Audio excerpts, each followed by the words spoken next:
Well, good afternoon. 4 short weeks ago, the first doses of the Pfizer vaccine arrived here in Ontario.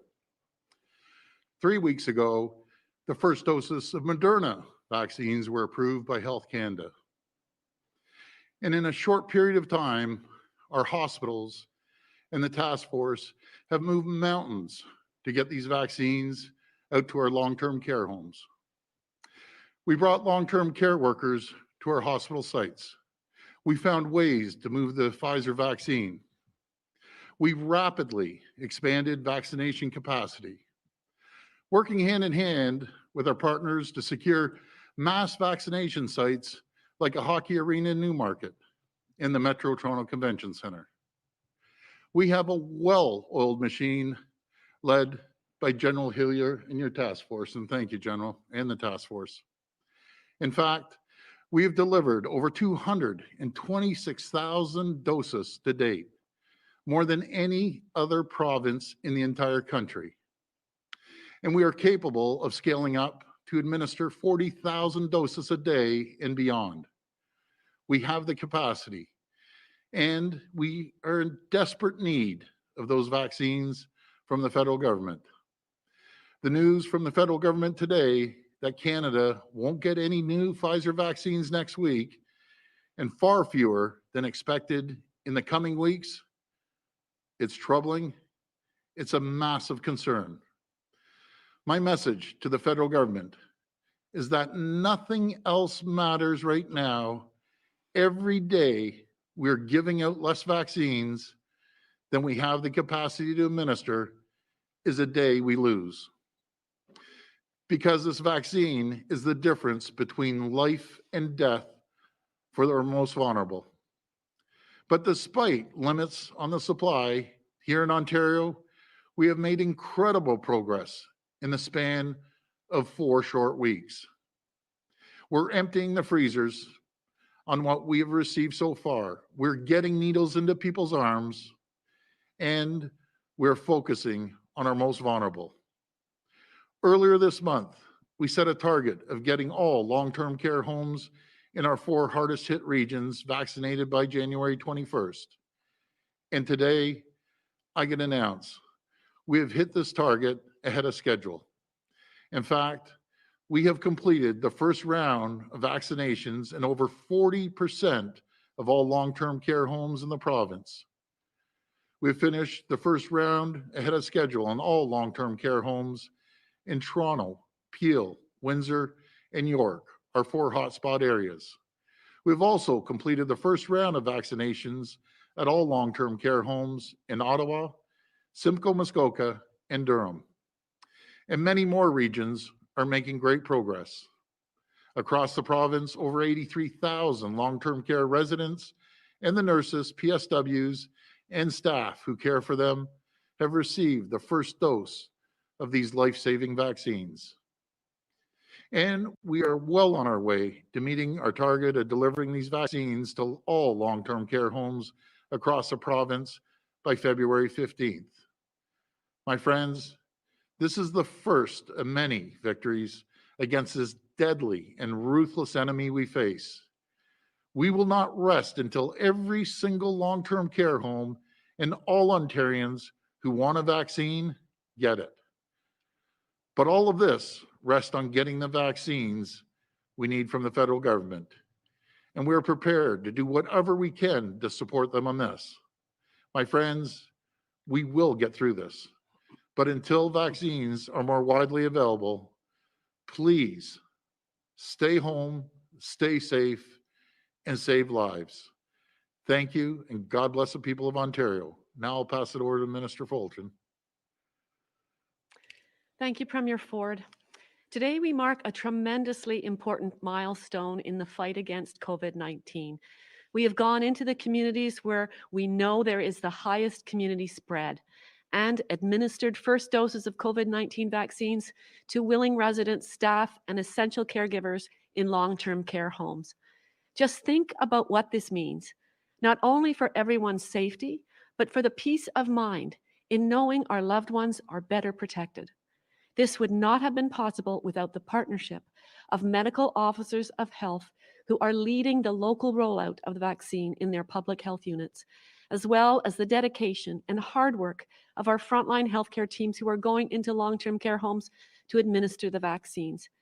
It's been incredible to see the stories they've shared about the optimism being felt as they visit one home after another, day after day.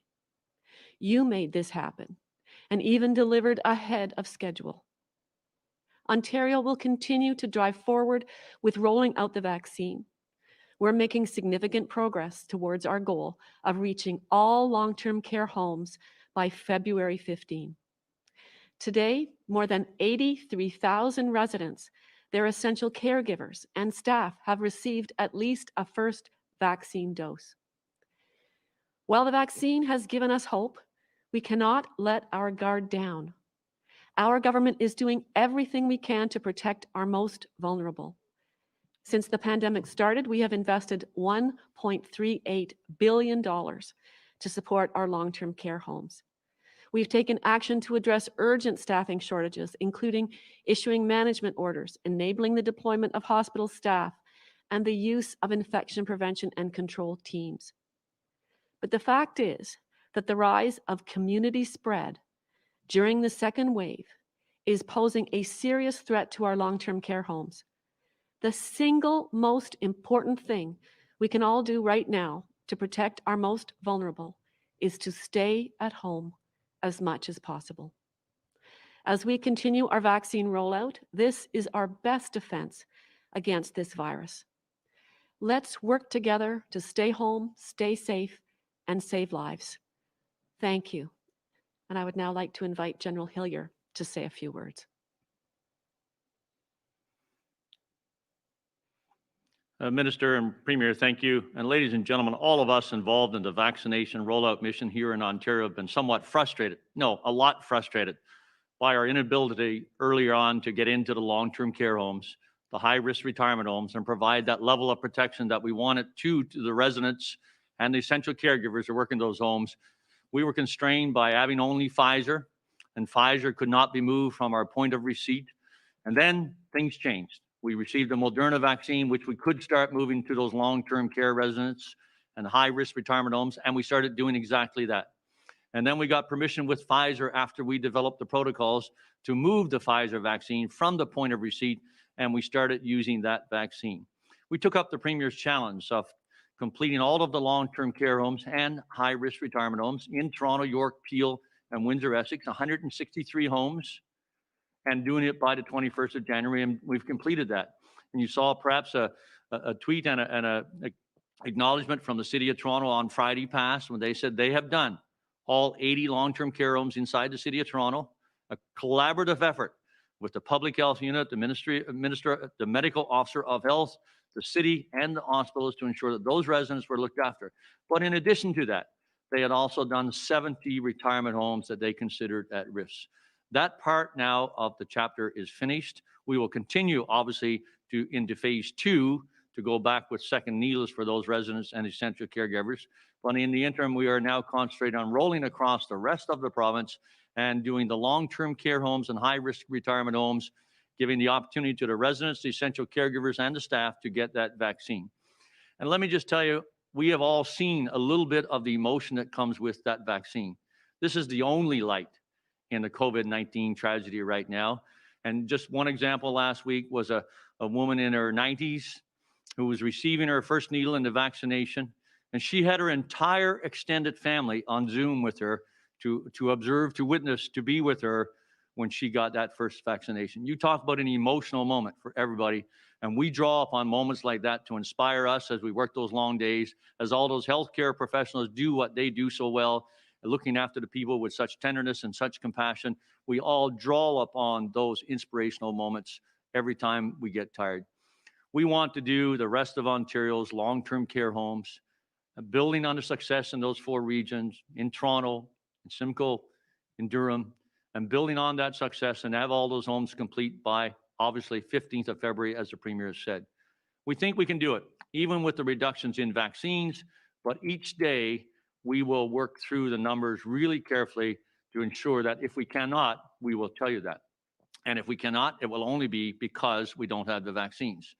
Going forward over this next 4 weeks, given the numbers that you know, our allocations will be almost completely allocated to second needles as the days come available and to those residents and essential caregivers in those long-term care facilities. We've already started outside of those regions though, and a week and a half ago, we started in long-term care facilities in isolated fly-in communities in Ontario. And we started with 3 small long-term care facilities, 47 out of 51 residents vaccinated, plus the essential caregivers. We started in Sault Ste. Marie, in Sioux Lookout with 2 long-term care homes and the medical staff in the medical facility there.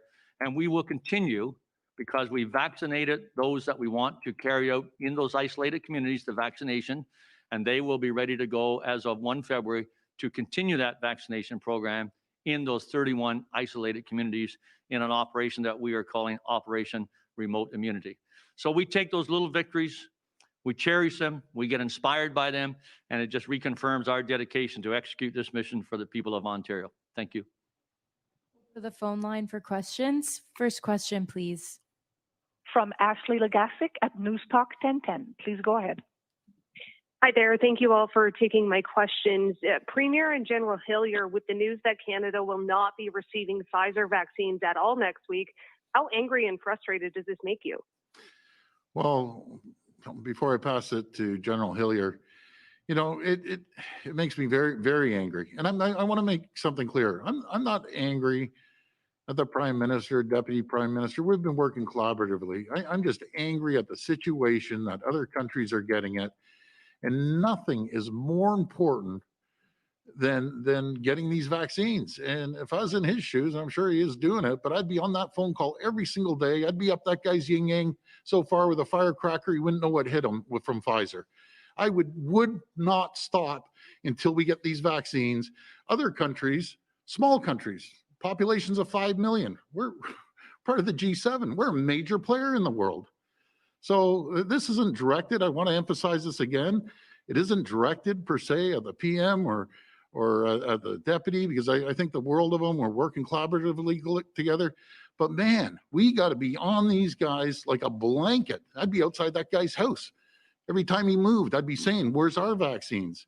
Other people are getting them. The European Union's getting them. Why not Canada? That's my question to Pfizer. We need your support. We need it. There's a plant, a Pfizer plant, 6 hours in Kalamazoo, Michigan, with the Americans. My American friends, help us out. We need help once again, as we did with the PPE. You have a new president, no more excuses. We need your support, and we look forward to your support. And that's a direct message to President Biden. Help out your neighbor. You want us all to get along, you know, hunky-dory, kumbaya? Help us out. I'm asking you for help. Follow I'll up. pass it over to the general.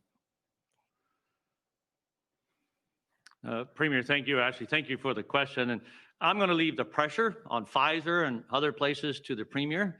I've got a mission, and I've got to provide the leadership now to that incredible team that's rolling out the vaccination program. And I can't be angry and I can't be frustrated because we have to be efficient. And yes, we'd love to have more vaccines. And yes, we have the capacity to take a lot more. So we would be delighted if they were dropped into our laps. But I would put it this way, the sky is not falling. We are still running out a vaccination program. We are getting at that most critical of priorities, the #1 priority as articulated to us by the Premier and the Government of Ontario, those in most vulnerable circumstances.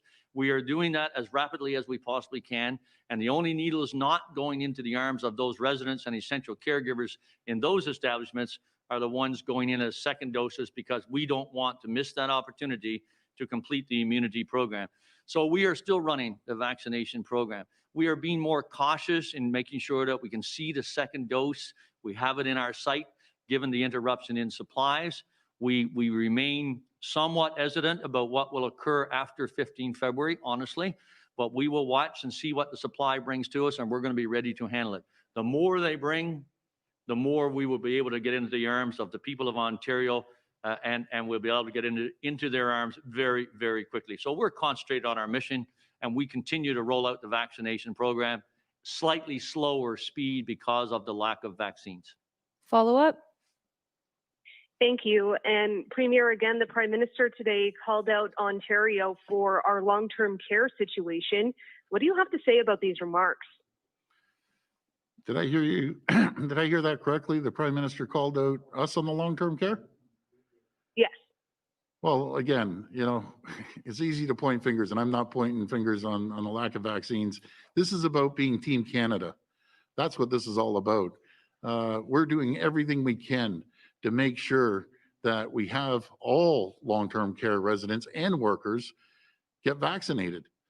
We wouldn't have this problem. If we had the vaccines, we'd have it in their arms. We've already done, and this is just incredible work from General Hillier to the folks in public health, to all the great hospitals. The CEOs have gone above and beyond. In 4 weeks, we have 40% of all long-term care homes done. If we had the vaccines, we would have it all done by mid-February. So we're doing everything we can. So I'll focus on long-term care. Prime Minister, you focus on getting these vaccines, and everything's hunky-dory here. So I can't figure out why he'd call us out on that, to be very frank with you. Next question. From Randy Rath at CHCH-TV, please go ahead. Hi, Premier. I'm you wondering doing, today Randy? about the situation in Niagara. People down there are wondering why they haven't been designated a hot zone. Yesterday, Dr. Williams told me that a couple of weeks ago, when you figured out what were going to be the hot zones, that Niagara didn't qualify, but they have had numerous outbreaks in long-term care facilities, and that he finds very concerning. And there's also a higher infection rate per 100,000 population than there is in some of the hot zones, including Toronto. I'm wondering, are you going to designate more areas as hot zones so that they get priority for vaccinations? So why don't we answer it this way? We'll go to the Minister of Long-Term Care, Minister of Health, and then over to the General after that. Thank you. So clearly the priority has been for long-term care and high-risk retirement homes to receive the vaccine. That has been our priority all along. The long-term care homes across Ontario, 263 so far have received vaccines, and there's been outreach into those communities. We are continuing to support the long-term care homes in Niagara, working with the medical officers of health, public health units, the local hospitals, bringing every effort and tool to bear to support the homes there. The most important issue for people to understand is community spread. Community spread continues to be a threat to our most vulnerable people in long-term care and the staff who work there to support them. So I just want to thank everyone who's continuing to meet this challenge that we are confronted with by COVID-19 every single day. And we will continue to request the vaccines that are necessary. And I do understand and share the concerns of the Premier. And I would certainly ask the federal government and whoever is available to provide a speedier process for us to receive those vaccines. It would be greatly appreciated.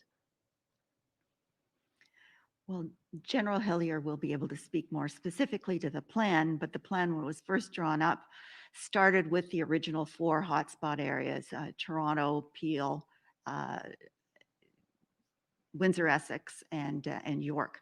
And we needed to start there because we had some significant increase in community transmission, which then moved into long-term care homes. And we know that we need to protect our most vulnerable people in long-term care homes, they're essential caregivers, and the staff members that work there. So we are going to move out as we receive more supplies of the vaccines, and we're going to continue to work with the federal government to do whatever we can to facilitate that. But Niagara is receiving vaccines, and we are shipping them to other locations, through Lookout and areas in the north as well. We'll continue to do that, but we need to get the vaccines, and we're ready to put them into people's arms as soon as we receive them.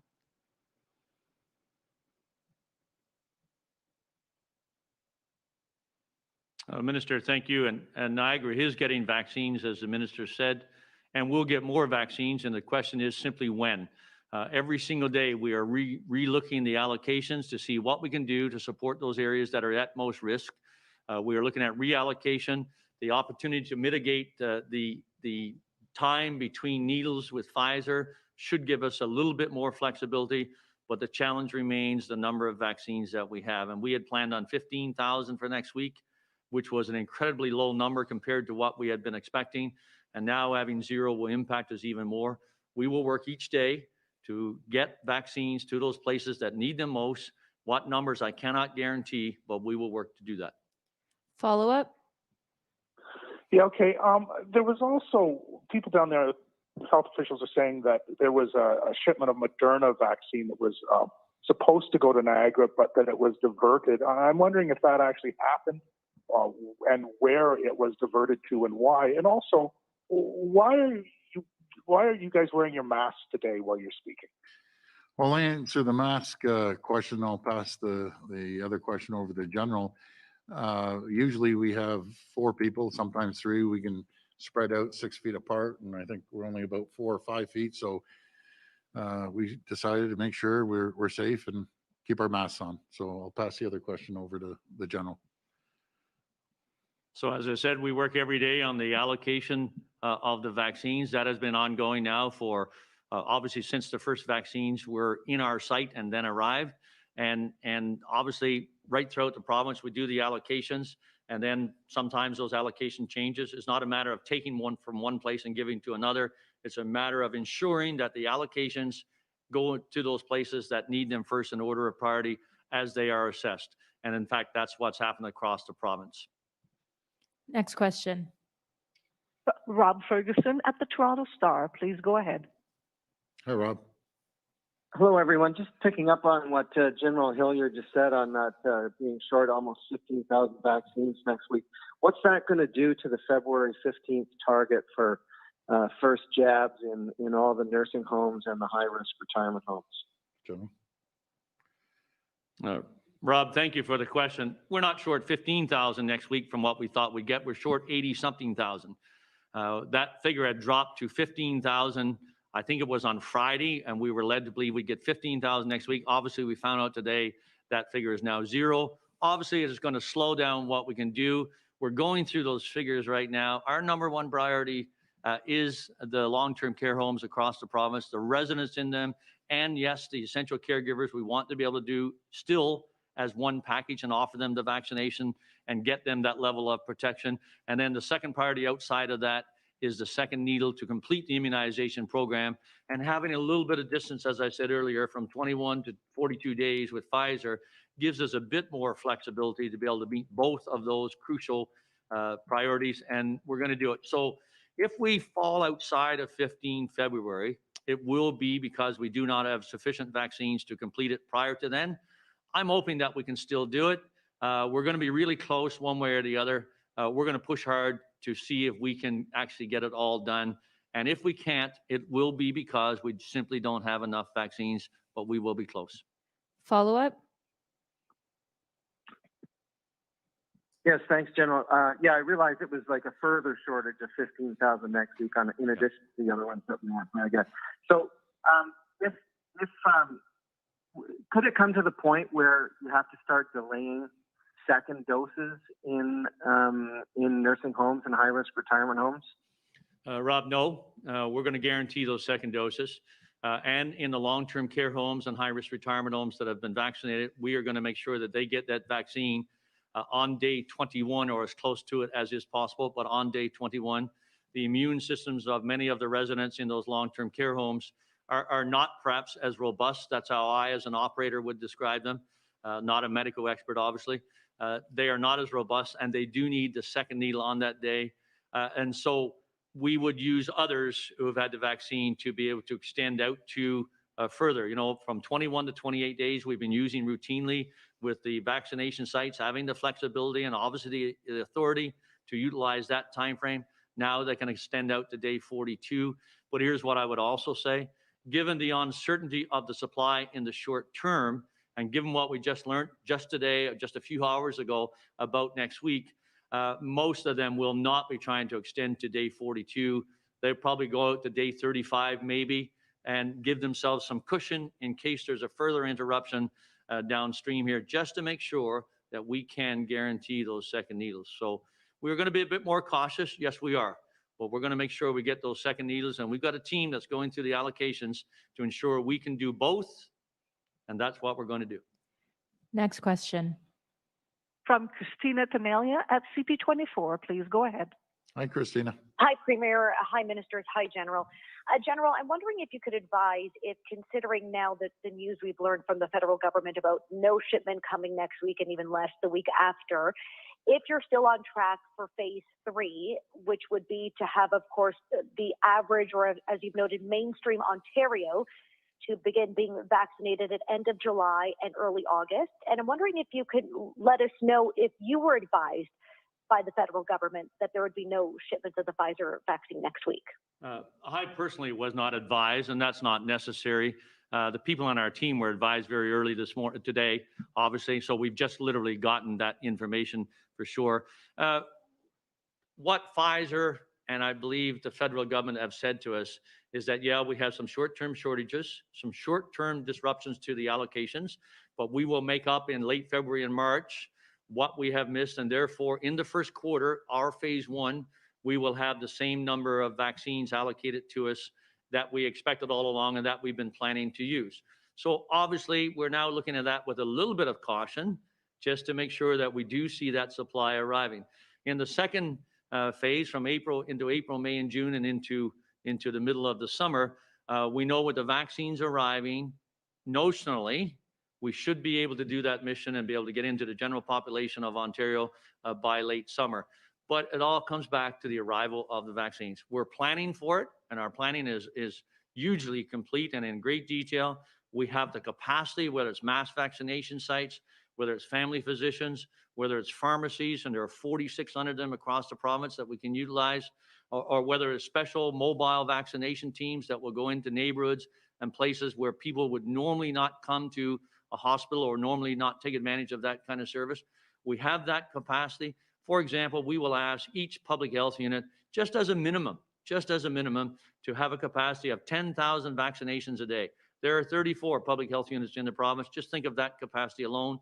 Some of them we will ask to build much greater capacity, obviously where the population is much bigger, but we know it's there too. And we were using the Toronto vaccination clinic as a great learning exercise, whilst we were putting a small number of needles, relatively small, into the arms of some of those healthcare workers at highest risk. And obviously, we're learning lessons from that. We'll have a playbook from it.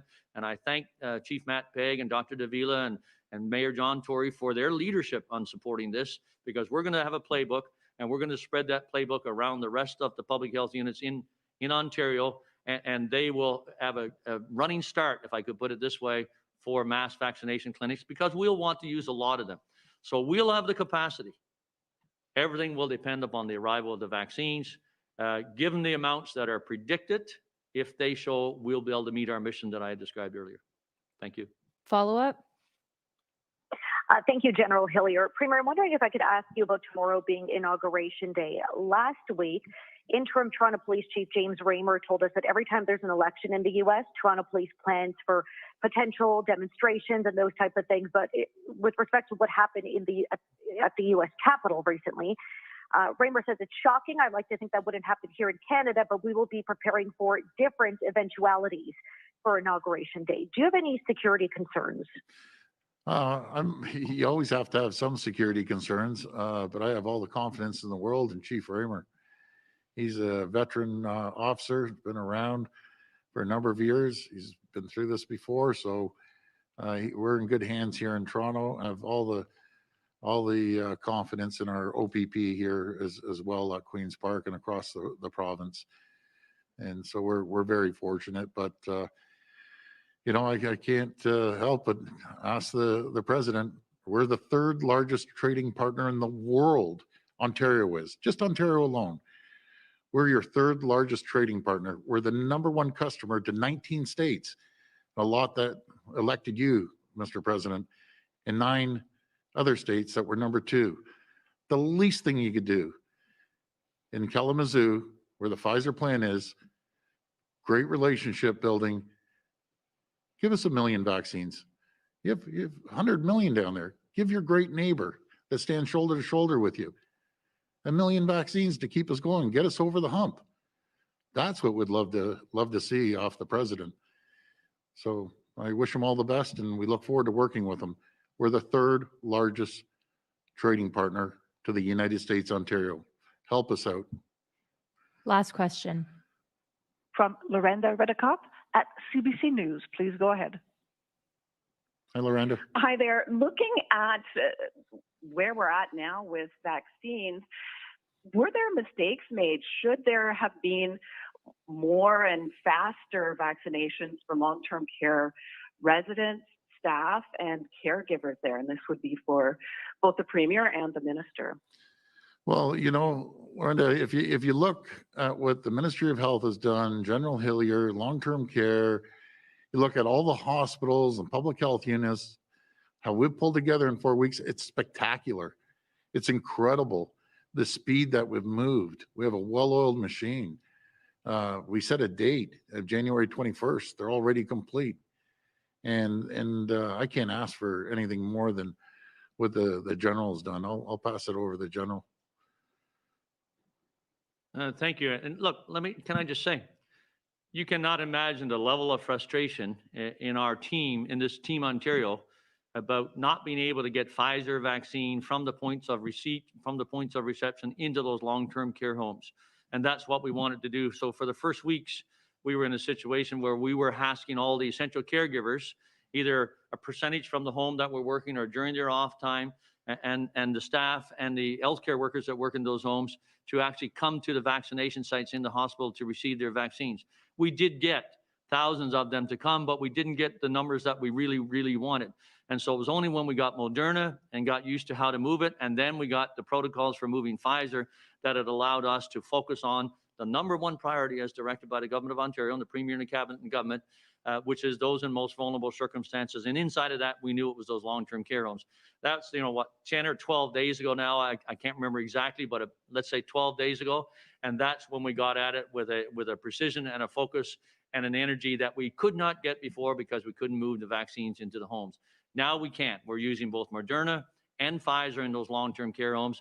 We go to a home, we either augment the staff inside of the home who potentially could vaccinate all the residents and the rest of the staff themselves.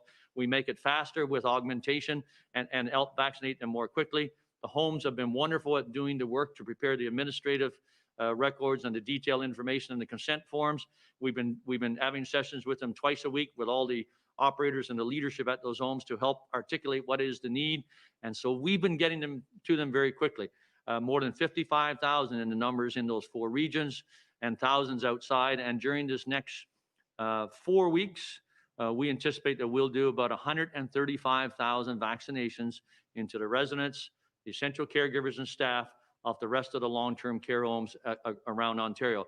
And that level of protection will be incredible. And what we really are hoping to do is watch that death rate plummet from the COVID-19 tragedy that's visited upon the people in those homes. And so we were as frustrated as perhaps you articulate people are that we couldn't get Pfizer out there. And then we got Pfizer mobile and Moderna, and now we can. If I can add to that, I know I've had a few questions. Why doesn't the province just go out and buy it? We aren't allowed to. It has to go through the federal government. Follow up? Yeah, we've had so many homes with outbreaks. Last week, Premier, you had said that, hey, if the federal government is offering help, such as the military, you wouldn't say no to help. But then later that day, the ministry said no help is needed. I know that the vaccinations really have been seen as the great light of hope in the future for long-term care. Will the province be doing more? I mean, we have some of these outbreaks that have so many people affected, more than 100 when it's both residents and staff. So is the military an option, or what more will the government do? And I'd like to hear from the minister as well as the premier on this one. Sure. Well, we have the Red Cross in there helping out, and we appreciate the support from the federal government there. And I'll pass it over to the minister. Yeah, thank you for the question and the opportunity to clarify. I've said many times that in the outbreak, by definition, was designed to be one resident or one staff member self-isolating at home. That is the outbreak definition, because we want to make sure that we move as swiftly as possible, getting public health units in action and coordinating with the partners, whether it's hospitals, Red Cross, hospices, whether it's staff that are coming from the hospital. So these are, the outbreaks are defined in that way. And if we look at the actual numbers of outbreaks across Ontario, there are a much smaller number of homes that actually have resident cases. And then from there, a much smaller number of homes that actually have a serious outbreak. And that's where the energy is going to make sure we shore up these homes. I'm in constant contact with the medical officers of health, and I'm in constant contact with the hospital leadership. We have regular calls. We know what is accurate on the ground. And I'll just say, you know, how disgusting it is to see the opposition, the NDP, Andrea Horwath, using misinformation to create anxiety and fear amongst staff in long-term care homes, and also for the residents and families. They have enough worry. We are working and focused on solutions, and we must make sure that information is accurate. It's a responsibility of all of us here to do that. And we hold the safety and well-being of our residents and staff in long-term care as the priority. We vaccinated over 83,000 people in 263 homes. And we've moved with lightning speed on this. And I'm very disgusted to see the misinformation that's been going out. Thank you. Thanks, everyone. Thank you, everyone.